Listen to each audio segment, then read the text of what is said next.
ফরিদপুরের কানাইপুরে বাস পিকআপ ভ্যানের মুখোমুখি সংঘর্ষে ১৩ জন নিহত হয়েছেন। ১৬ এপ্রিল মঙ্গলবার সকাল ৮টার দিকে ফরিদপুর যশোর মহাসড়কে এ দুর্ঘটনা ঘটে। ইউনিক পরিবহনের বাস ও পিকআপের মধ্যে এ সংঘর্ষ হয়। দুর্ঘটনার শিকার বাসটি ঢাকা থেকে ঝিনাইদহের দিকে যাচ্ছিল, আর পিকআপ ভ্যানটি আলফাডাঙ্গা উপজেলা থেকে ফরিদপুরের দিকে যাচ্ছিল। জানা গেছে, নিহত সবাই পিকআপ ভ্যানের যাত্রী। দুর্ঘটনায় ঘটনাস্থলেই ১১ জনের মৃত্যু হয়। পরে গুরুতর আহত অবস্থায় ৪ জনকে হাসপাতালে নেওয়া হলে তাদের মধ্যে ২ জনের মৃত্যু হয়।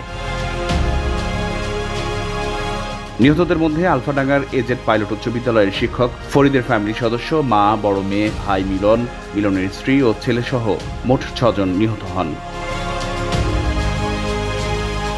দুর্ঘটনার কারণ প্রাথমিকভাবে নিশ্চিত করা যায়নি, তবে অতিরিক্ত গতির কারণে এ দুর্ঘটনা ঘটে থাকতে পারে বলে জানিয়েছেন পুলিশ ও স্থানীয়রা।